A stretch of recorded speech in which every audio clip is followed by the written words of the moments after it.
కాకినాడలో 13 ఏళ్లుగా ఎన్నో సేవలు అందిస్తున్న శ్రీ యువసేన స్వచ్ఛంద సంస్థ సేవా సంఘం వారి ఆధ్వర్యంలో ఆత్మీయ సమావేశం నిర్వహించారు.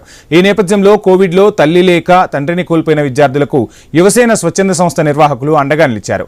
వారి విద్యా నిమిత్తం దాతల సహాయంతో 18 మంది విద్యార్థులతో మొదలుపెట్టి 90 మంది విద్యార్థులను చదివిస్తున్నామని శ్రీ యువసేన సతీష్ తెలిపారు. తమకు మంచి అవకాశం కల్పించిన శ్రీ యువసేన వారికి, విద్యాదాతలకు, విద్యార్థులు, వారి తల్లిదండ్రులు ప్రత్యేక కృతజ్ఞతలు తెలియజేశారు.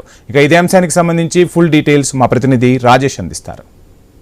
స్వచ్ఛంద సేవా సంస్థ స్థాపించి సుమారు 12 ఏళ్ల పైబడి కాలమైంది. ఇప్పటిదాకా వారు రక్తదానంతో పాటు పలు సేవా కార్యక్రమం కూడా చేస్తున్నారు. అయితే వారు ఎటువంటి సేవా కార్యక్రమం చేస్తున్నారు దానిపై ప్రస్తుతం మన వద్ద శ్రీ యువసేన సతీష్ గారు వారిని అడిగి మరింత సమాచారం అడిగే ప్రయత్నం చేద్దాం. చెప్పండి, ఇప్పటికే 12 ఏళ్ల పైబడి కాలమైంది. మీరు ఇప్పటికే చాలామంది పిల్లలను చదివిస్తున్నారు.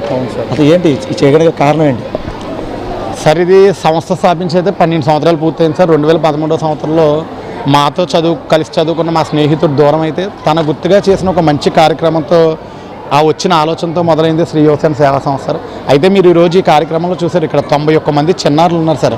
ఆ 91 మందిలో సుమారు 85-86 మంది పిల్లలు కరోనా మరియు అనారోగ్యం, రోడ్డు ప్రమాదాల్లో తండ్రిని కోల్పోయిన పిల్లలు సార్ ఈ 91 మంది.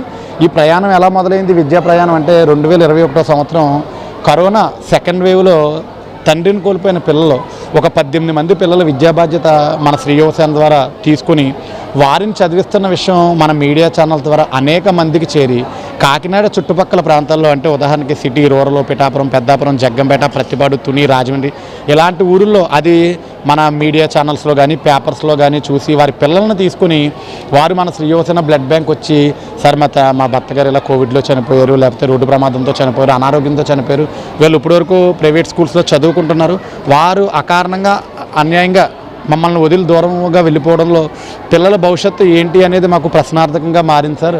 వారి భవిష్యత్తు కోసం మాకు భయం వేస్తుంది, మీరు ఎడ్యుకేషన్కి సహాయం చేయండి అని కోరగా కాకినాడ చుట్టుప్రక్కల ఉన్న ఎవరైతే ఈ సహాయం చేయగలిగే వ్యక్తులు ఉన్నారో, అంటే వ్యాపారాల్లో కానీ ఆర్థికంగా కానీ ఉద్యోగాలు ఒక మంచి స్థాయిలో ఉన్న వ్యక్తుల దగ్గరికి నేను ఈ సమస్యను తీసుకెళ్ళి, సార్ మీరు ఒక పాపకో లేదా ఒక బాబుకో సహాయం చేయండి, మీరు చేసే సహాయం మన శ్రీ యువసేన అకౌంట్కో నాకు కూడా వద్దు సార్, డైరెక్ట్గా మీరు వాళ్ళు చదివే స్కూల్స్కి, కాలేజీలకి కట్టండి అని నేను రిక్వెస్ట్ చేయగా ఈ సొసైటీలో వ్యాపారస్తులు కానీ, మంచి మనసున్న వ్యక్తులు కానీ, చిన్న చిన్న ఉద్యోగాలు, చిన్న చిన్న వ్యాపారాలు కూడా చేసుకుంటూ పెద్ద మనసుతో ఒక స్టూడెంట్ని చదివించే వ్యక్తులు కూడా ఉన్నారు. అలాగ 18 మందితో మొదలైన ప్రయాణం ఈరోజు 91 మంది పిల్లలకి చేరి అక్షరాల 25 లక్షల రూపాయల పైన కేవలం 2025-26 విద్యా సంవత్సరం నిమిత్తం వారికి ఫీజులు పే చేయడం జరిగింది. ప్రస్తుతం మన వద్ద శ్రీ యువసేన సేవా సంఘం నుంచి చదువుతున్న విద్యార్థి కూడా ఉన్నారు. వారిని తీసుకుని పెట్టుకోవచ్చు. అమ్మ చెప్పండి, మీరు ఎలా చదువుకున్నారు అసలు? అందరికీ నమస్తే అండి. నా పేరు పూజిత. నేను రాజమండ్రి నుంచి వచ్చాను. నేను ఎవెన్యూ స్కూల్ 10th క్లాస్ చదువుతున్నానండి.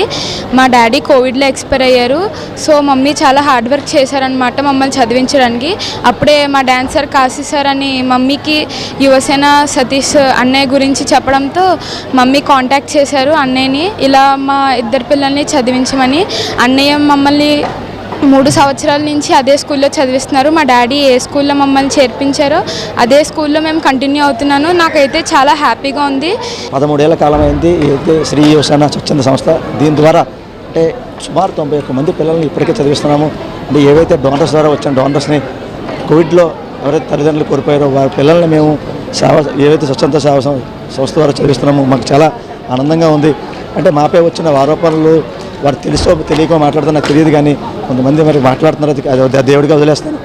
ఈ స్వచ్ఛంద సేవా సంస్థ ద్వారా నేను ఇంతమంది 91 మంది పిల్లలు డోనర్స్, అంటే చిన్న పెద్ద తేడా లేకుండా ప్రతి ఒక్కరూ నాకు సహాయం చేసి ఈ పిల్లల్ని చదివించడం కూడా నాకు ఎంతో ఆనందంగా ఉందని చెప్పి ఒక పక్క డోనర్స్ చెప్తున్నారు, మరో పక్క మా తండ్రిని కోల్పోయిన అనే బాధ లేకుండా వారు చదివించడం నాకు ఎంతో ఆనందంగా చెప్పి ఎవరైతే చదువుకున్న విద్యార్థి కూడా చెప్పే పరిస్థితి కనబడుతుంది. ఇదే కొంత తాజా పరిస్థితి. కెమెరా సతీష్తో రాజేష్, ఐ న్యూస్, కాకినాడ జిల్లా, కాకినాడ నుంచి.